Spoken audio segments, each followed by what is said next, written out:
Hello guys, नमस्कार, जोहार, आदाब, सत श्री अकाल। एग्जाम फाइटर में आप सभी का हार्दिक स्वागत। साथियों आज हम लोग जेट पेपर 2 में इतिहास हिस्ट्री की क्लासेस में हड़प्पा सभ्यता से जुड़ा हुआ बहुत ही इंपॉर्टेंट टॉपिक को डिस्कस करेंगे। वो टॉपिक हमारा है हड़प्पा सभ्यता का व्यापार, ट्रेड ऑफ हड़प्पन सिविलाइजेशन। यही हमारा आज का टॉपिक है और ये छोटा सा लेक्चर रहेगा आप सभी के लिए, लेकिन बहुत ही इंपॉर्टेंट। एक एक पॉइंट को ध्यान से देखना है, ठीक है। तो व्यापार कितने प्रकार का था, राष्ट्रीय व्यापार, अंतरराष्ट्रीय व्यापार, व्यापार किस माध्यम से होता था, किन चीजों का एक्सपोर्ट होता था, किन चीजों का इंपोर्ट होता था, इन सभी चीजों को देखना है और इससे जुड़ा हुआ प्रश्न आप सभी के लिए आते रहता है। तो चलिए सबसे पहले आंतरिक व्यापार, इनका जो आंतरिक व्यापार था, इंटरनल ट्रेड था, उसके बारे में जान लीजिए। तो हड़प्पा सभ्यता के जो लोग थे वह आंतरिक व्यापार में बहुत ही निपुण थे, ठीक है। इंटरनल ट्रेड इनका बहुत ही अच्छा चलता था और इसके साधनों में आप बैलगाड़ी ये इंटरनल ट्रेड में यूज करते थे, आंतरिक व्यापार में निपुण थे। और जो आंतरिक व्यापार हुआ था, जो बड़े बड़े व्यापारिक नगर थे उनके बीच बहुत ही अच्छा व्यापारिक संबंध था, जिसमें आप हड़प्पा, मोहनजोदड़ो, लोथल, कालीबंगा, बनवाली, ये नगर आपस में वस्तुओं का आदान प्रदान करते थे, यानी बार्टर सिस्टम था, वस्तु विनिमय प्रणाली था। मोहरों का प्रयोग कम होता था, मोहरों का प्रयोग अधिकतर विदेश व्यापार में होता था। यानी जो अंतरराष्ट्रीय व्यापार था वहां पर मोहरों यानी सील का प्रयोग होता था, और जो आंतरिक व्यापार था वहां वस्तु विनिमय प्रणाली यानी बार्टर सिस्टम ही चलता था हड़प्पा में, ठीक है। और मोहर कहाँ होता था? विदेशी व्यापार में। इसके अलावे अगर हम आंतरिक व्यापार में देखें तो यहाँ पर कपास के वस्त्र मुख्य रूप से अपने सभी शहरों के बीच में आपस में क्या क्या व्यापार होता था? कपास के वस्त्र यानी वस्त्र हो गया, इसके बाद मनके, जो मनके बने होते थे, मिट्टी की मूर्तियां, अनाज, मिट्टी के बर्तन, इन सभी का व्यापार आपस में लेन देन के माध्यम से होता था। मान ले किसी को वस्त्र चाहिए तो इधर से वस्त्र दिया और उसके बदले उसे मिट्टी की मूर्ति चाहिए तो मूर्ति मिल गया, उसे मनके चाहिए तो मनके दे दिया गया। तो ये वस्तु विनिमय के आधार पर ये आंतरिक व्यापार आधारित था। परिवहन में बैलगाड़ी का उपयोग ये करते थे। अगर हम बाह्य व्यापार की बात करें, एक्सटर्नल ट्रेड की बात करें, तो यहाँ पर इन लोगों का व्यापार कहाँ कहाँ से होता था? उस समय जो सभ्यताएं थी, इसके समकालीन जो जो सभ्यताएं थी, जिसमें सबसे प्रमुखता से हम लोग लेंगे मेसोपोटामिया की सभ्यता, क्योंकि वहां पे हड़प्पा सभ्यता से जुड़ा हुआ बहुत सारा प्रमाण मिला है कि हड़प्पा वासियों का व्यापार इनसे होता था। इसके बहुत सारे प्रमाण मिल चुके हैं। पर्सिया से होता था, अफगानिस्तान से होता था, ओमान और बहरीन से भी इनका व्यापार होता था। तो विदेशी व्यापार किनसे होता था? मेसोपोटामिया, पर्सिया, अफगानिस्तान, ओमान और बहरीन से विदेशी व्यापार होता था। ये मेसोपोटामिया वाले क्या करते थे? उनकी जो मुहर है ना, मेसोपोटामिया की मुहरों में मेलुहा नाम मिलता है, जिसे हड़प्पा से जुड़ा जाता है।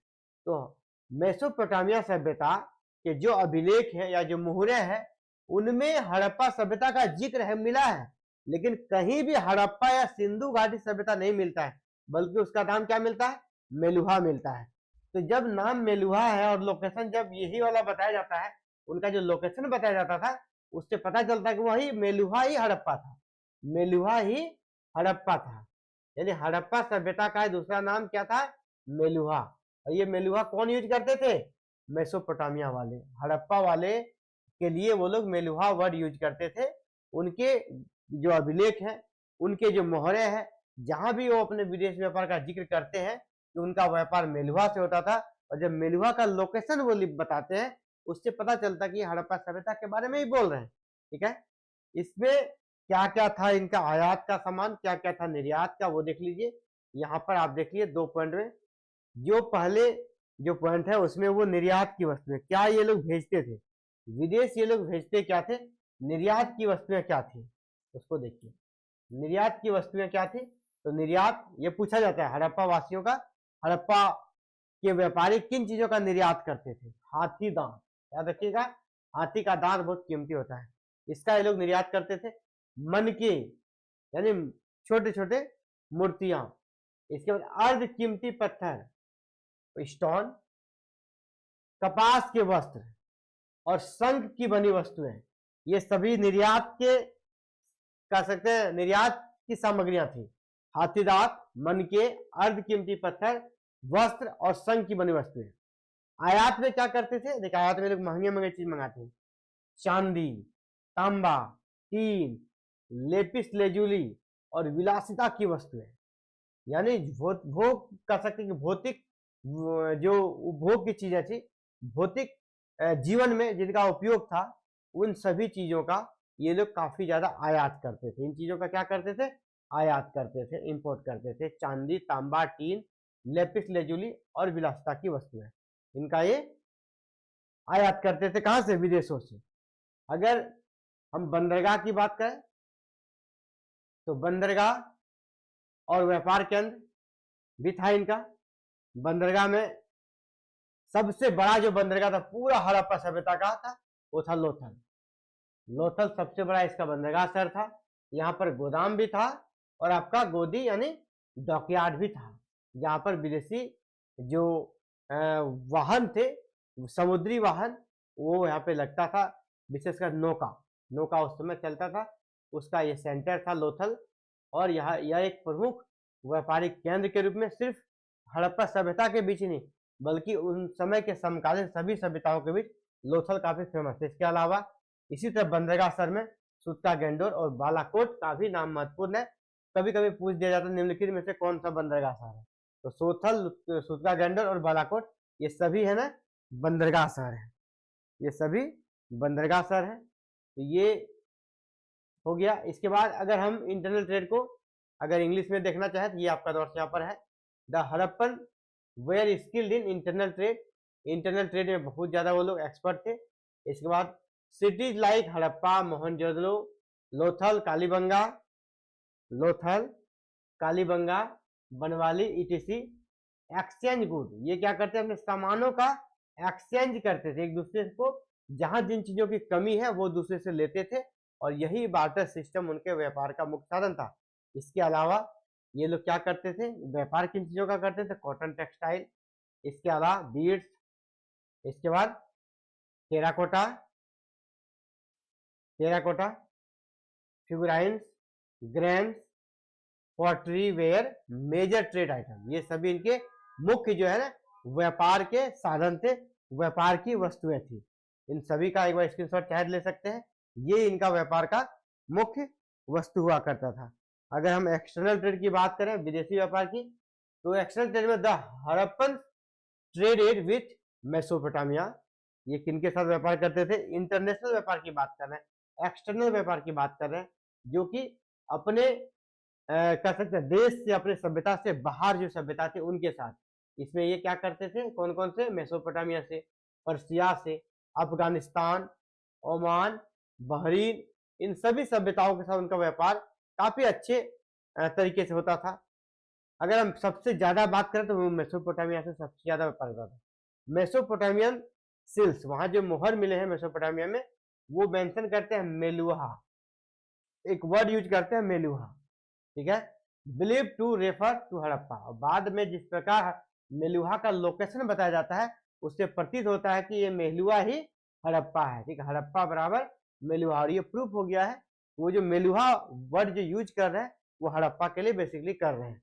यानी इनका विदेश व्यापार का काफी प्रमाण है कि ये मेसोपोटामिया के साथ अच्छा विदेश व्यापार, इनका इंटरनेशनल ट्रेड यहाँ पे था। दे एक्सपोर्टेड, वो क्या क्या यहाँ से निर्यात करते थे उसको देख लीजिए। बीड्स, इसके बाद stones, precious stones, cotton textile और सेल ऑब्जेक्ट जो है इनका वो यहाँ से एक्सपोर्ट करते थे, ठीक है, एक्सपोर्ट यानी निर्यात करते थे। इसी प्रकार क्या चीजें मंगाते थे, ये क्वेश्चन आता है, इसीलिए पॉइंट हमने बनाया है कि वो क्या मंगाते थे। दे इंपोर्टेड सिल्वर, यानी कीमती वस्तुएं मंगाए, silver, copper, tin, lapis lazuli and luxury item. Luxury item का भी वो काफी कह सकते वो लोग शौकीन थे, जिसका विदेशों से वो डिमांड करते थे, मंगाते थे। अगर विनिमय के साधन में बात करें तो विनिमय का साधन क्या हुआ करता था? वैसे नेशनल जो मार्केट ट्रेड था, यानी उनका जो लोकल ट्रेड था, उसमें तो वस्तु विनिमय चल जाता था। लेकिन अगर कोई विदेशी व्यापार है तो वहां पर क्या करते थे? वो व्यापार के लिए इनका तोल और माप का प्रयोग तो किया जाता था, ये सभी के लिए था जो कि द्वि आधारित प्रणाली पर आधारित था। किस प्रणाली पर? द्वि आधारित प्रणाली पर आधारित था। ये व्यापार के लिए तोलने का भी साधन था और कुछ चीजों को मापना है तो मापने का भी साधन था, जो कि काफी स्टैंडर्ड होता था, सभी जगह एक समान होता था, सभी जगह उसका प्रयोग होता था और उसका ये उपयोग करते थे, जो कि द्वि आधारित प्रणाली पर आधारित था। व्यापार लेन देन में मोहरों का प्रयोग अधिकार और पहचान के प्रतीक के रूप में किया जाता है। ठीक है, मोहरों का प्रयोग कि ये मोहर मार दिए यानी ये मेरा है, ठीक है, और प्रतीक के रूप में कि जिस इलाके का है तो जिस का है उसका प्रतीक के रूप में मोहर मारते कि ये उसका है। तो मोहर बेसिकली लेन देन में नहीं बल्कि यहाँ पर पहचान को प्रूफ करने के लिए मोहरों का प्रयोग किया जाता था। पहचान को प्रूफ करने के लिए लेन देन यहाँ पर मायने नहीं रखता है। अगर हम इसके महत्व की बात करें कि क्या महत्व था, तो महत्व पे चलते हैं। व्यापार हड़प्पा के समृद्ध और नगरीय जीवन का प्रमुख आधार था। जैसे पहले ही हमने कहा है कि हड़प्पा सभ्यता कैसी सभ्यता थी? एक नगरीय सभ्यता थी। और नगरीय सभ्यता कोई भी या नगर कब बनता है? जब वहां का व्यापार तंत्र काफी समृद्ध है। यहाँ का व्यापार जो है ना काफी समृद्धि की अवस्था में था, इसीलिए यह एक नगरीय सभ्यता थी। इसने हड़प्पा वासियों को समकालीन सभ्यताओं से जोड़ दिया।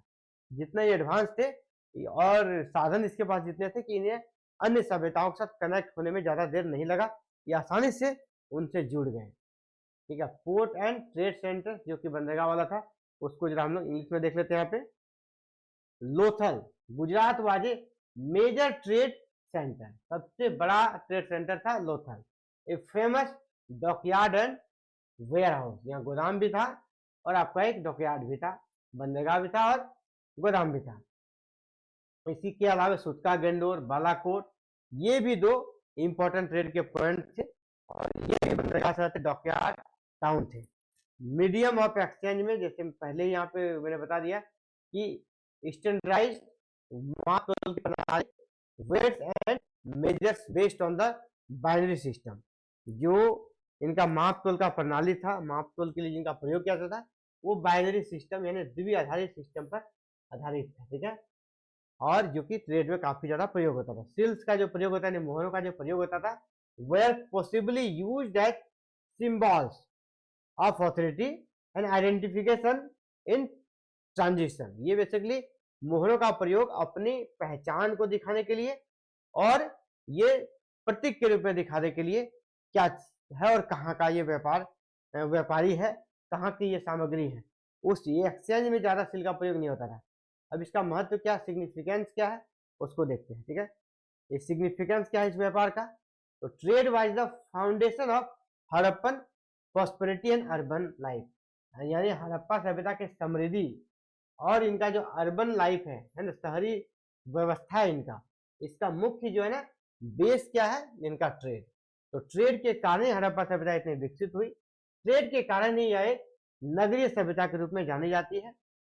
It connected the Harappans with other contemporary civilisation. अगर व्यापार नहीं होता तो फिर ये दूसरे देशों से क्यों जुड़ पाते? और इसी व्यापार तंत्र के माध्यम से अदर जो सिविलाइजेशन चल रहे थे उसमें वर्ल्ड में, उसके साथ हड़प्पा वासियों को कनेक्ट होने का मौका मिला। ये महत्व है। अगर ये सिर्फ कृषि करते, खेती बाड़ी करते, एक जगह रह के करते, विदेशों से इनका संबंध स्थापित नहीं हो जाता और हड़प्पा सभ्यता जो कि अभी सिर्फ इंडिया में ही जाना जाता, पूरे वर्ल्ड में फेमस नहीं होता। आज की डेट में ये वर्ल्ड में फेमस है, वर्ल्ड में इस सभ्यता के बारे में पढ़ा जाता है क्योंकि इनका ट्रेड होता था बाहरी अलग अलग देशों से, जिसके कारण वहां के इतिहास में भी इसका जिक्र है। भले ही हड़प्पा की जगह मेलुहा नाम मिलता है, अलग अलग नाम मिलता है, लेकिन व्यापार इनके साथ था। तो साथियों ये छोटा सा टॉपिक था आपका हड़प्पन सिविलाइजेशन से जुड़ा हुआ, लेकिन बहुत ही इंपॉर्टेंट और सिग्निफिकेंट टॉपिक था। एक एक पॉइंट्स को हमने रखा कि आज किस प्रकार व्यापार तंत्र था। उम्मीद करता हूँ ये क्लासेस आपके लिए बहुत ही फायदेमंद रहेगी। और साथियों अगर जेट पेपर 2 की आप तैयारी करना चाहते हैं तो हमारे साथ जुड़कर बिल्कुल आप तैयारी कर सकते हैं। और हमारे साथ जुड़कर तैयारी करने के लिए क्या करना है साथियों, इस वीडियो के डिस्क्रिप्शन में हमारा एप्लीकेशन का लिंक है। ठीक है, इसी वीडियो के डिस्क्रिप्शन में हमारे एप्लीकेशन का लिंक है, उसको आप डाउनलोड कर लें। उस लिंक को क्लिक करके आप हमारे एप्लीकेशन को डाउनलोड कर लें और एप्लीकेशन को जैसे ही डाउनलोड करेंगे इसके बाद आपको चले जाना है कहाँ पर, एप्लीकेशन जब आपके ऐप पे डाउनलोड हो जाएगा तो आपको चला जाना स्टोर बटन पर। ठीक है, STORE, स्टोर बटन जो कि नीचे आपको दिखेगा डाउन में, ठीक है, नीचे रहेगा स्टोर बटन, उसको जैसे ही क्लिक कीजिएगा ना, स्टोर बटन को जैसे ही क्लिक कीजिएगा ऐप डाउनलोड करने के बाद आपको हमारे सारे कोर्सेज इस प्रकार दिखने लगेंगे। ठीक है, इस प्रकार दिखने लगेंगे। स्टोर आप देख पा रहे हैं, स्टोर कहाँ, यहाँ पर स्टोर है, दिख रहा है, ये देखिए, इसी को आपको क्लिक करना अपने मोबाइल में। स्टोर जैसे क्लिक करेंगे सारे कोर्सेज दिख जाएंगे। यहाँ जेट से जुड़ा बहुत सारा क्लास चल रहा है, पॉलिटिकल साइंस का क्लास चल रहा है जो 299 में आपको पेपर 2 का पॉलिटिकल साइंस मिल जाएगा। ज्योग्राफी आपको 299 में मिल जाएगा, सोशियोलॉजी भी 299 में मिल जाएगा, हिस्ट्री की क्लास भी आपको 299 में मिल जाएगा। यहाँ पर अगर आप पेपर 1 का क्लास करना चाहते हैं, पेपर 1 आपको 149 सिर्फ 149 में मिल जाएगा। यानी पेपर 2 के लिए 4 क्लासेस, कौन कौन सा हो गया, political science, geography, sociology, political science, geography, sociology और हिस्ट्री, ये 4 क्लास आपको मिल जाएगा पेपर 2 में। और पेपर 1 सबके लिए जरूरी है, वो क्लास सिर्फ और सिर्फ 149 में आपको दिया जा रहा है। और ये ऑफर स्टार्टिंग के 100 स्टूडेंट्स के लिए है। जैसे 100 क्रॉस कर जाएगा ये ऑफर खत्म हो जाएगा, आपको फिर फुल पेमेंट लगेगा। तो साथियों, अगर आप इंटरेस्टेड हैं जल्दी से वीडियो के डिस्क्रिप्शन में दिए गए लिंक को क्लिक करें, ऐप को डाउनलोड करें और कोर्स में एंट्री लें। जो भी कोर्स आप चाहते हैं उसमें जल्द से जल्द एंटर हो जाए। चलिए साथियों, आप सभी का एग्जाम फाइटर से जुड़ने के लिए बहुत बहुत आभार। जय हिंद, जय भारत, जय झारखंड।